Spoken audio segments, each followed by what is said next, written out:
Friends welcome back to my channel Ravi Andugula.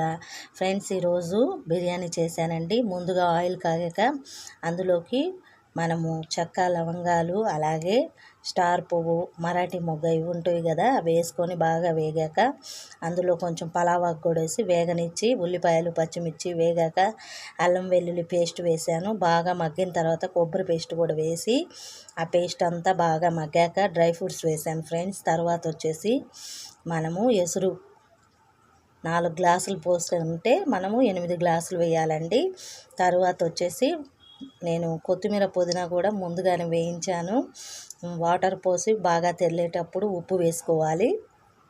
Next మనము ఎసురు తెరలేక బియ్యం కూడా వేసేసి దమ్ పెట్టుకొని తీసుకుంటే చాలా బాగుంటుంది. చివరగా కొన్ని డ్రై ఫ్రూట్స్ వేసాను. నచ్చిందా ఫ్రెండ్స్? నచ్చితే మాత్రం ఒక లైక్ చేయండి, షేర్ చేయండి, సబ్స్క్రైబ్ చేయండి. ఏమండి మీకు నచ్చిందా? ఏమండి ఫ్రెండ్స్, అలాగే చికెన్ కర్రీ అండి. ఈ చికెన్ని పులుసులాగా చేసుకున్నాము, కొంచెం బాగుంటుంది ఎండాకాలం. ఈ విధంగా చేసుకుంటే మీకు నచ్చితే మాత్రం ఒక లైక్ చేయండి, షేర్ చేయండి, సబ్స్క్రైబ్ చేయండి ఫ్రెండ్స్.